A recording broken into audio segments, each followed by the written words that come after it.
Alright, so cube root graphs. In order to graph by transformations, we're going to need to know what the parent function of the cube root graph looks like.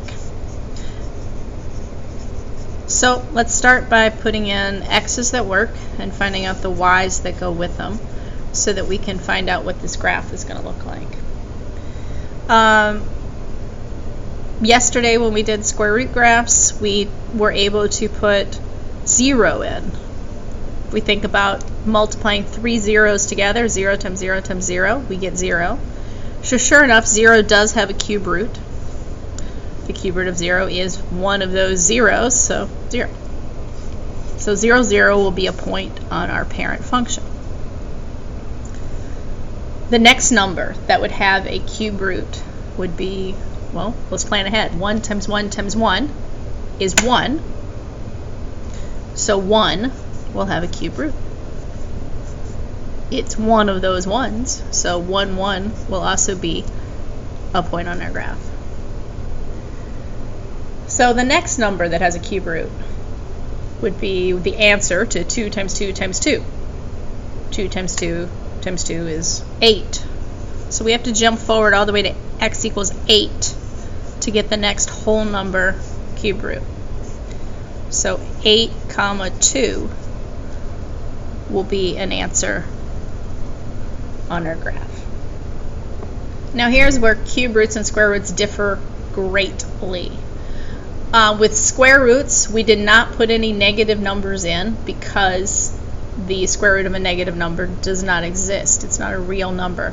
It's imaginary. Because a number times itself always turns positive, even if it's negative times negative. But what if you have 3 negative numbers? What if you did negative 1 times negative 1 times negative 1? It's negative 1, right? So negative 1 does have a cube root. It's one of those negative 1s. So the major difference between the graphs you make for square roots and the graph you make for cube roots is that there's a negative side as well. They are two-sided graphs again.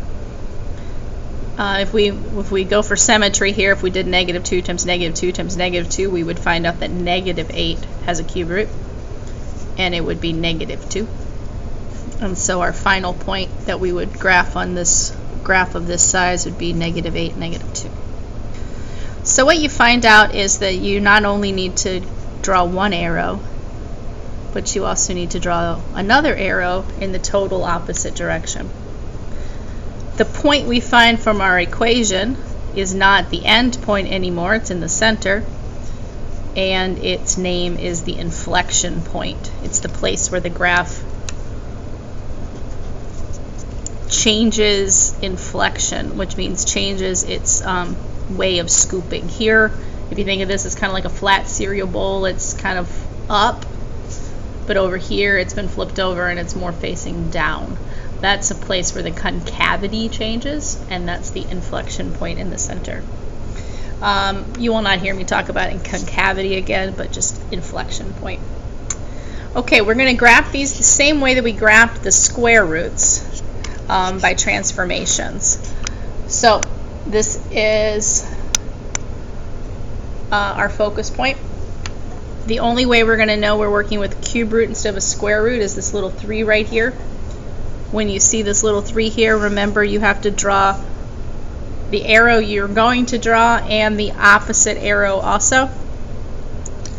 Same as in square roots, the number at the front determines if your arrow goes up or down. The X being positive or negative determines if your arrow goes right or left. And still we're going to solve that equation to find our inflection point instead of our starting point this time. We're going to take the part of the math problem under the square root and make it equal to 0 to find the h. And then the k, we're just going to pull straight out of the math problem the number on the end. So let's graph a few cube roots and see how it goes. So here's our first one. Tell in which direction the arrow goes. Remember, when you don't see something, it's an invisible one. And what's important is that it is positive. So the arrow will go up. And the x is also positive, so the arrow will go right.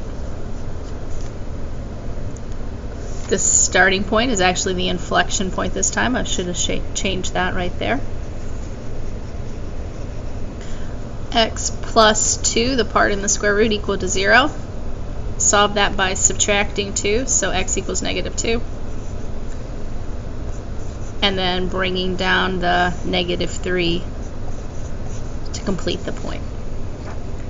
So negative 2, negative 3. My first arrow will be up and right, but since this is a cube root, I need to draw the opposite arrow as well. Opposite of up would be down, opposite of right would be left, so I also draw down and left. Okay. Over here, negative first number, so down. X is positive, so right. Since it's a cube root, I'm going to draw both arrows.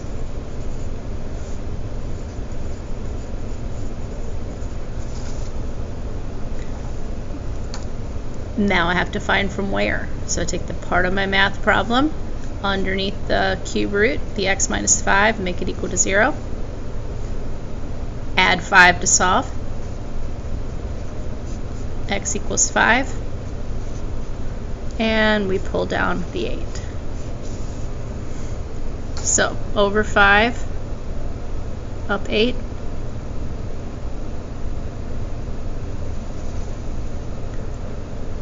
My first arrow is going to be down and right, but I have to remember to draw both arrows, so the other one will be the direct opposite, which would mean up and left. Okay, it doesn't vary even if the x becomes negative. I have 2 more on my paper, but I'll just do 1 more. My first value is positive, so up. My x is negative, so left. It's a cube root, so I'm going to draw 2 arrows before I'm done. To find from my inflection point that I'm drawing my arrows, I take the part that's under the square root, 3 minus x, make it equal to 0. Remember, the one-step way to solve it would be to add x, so x equals 3, and then pull down the 5, so 3, 5 is my inflection point.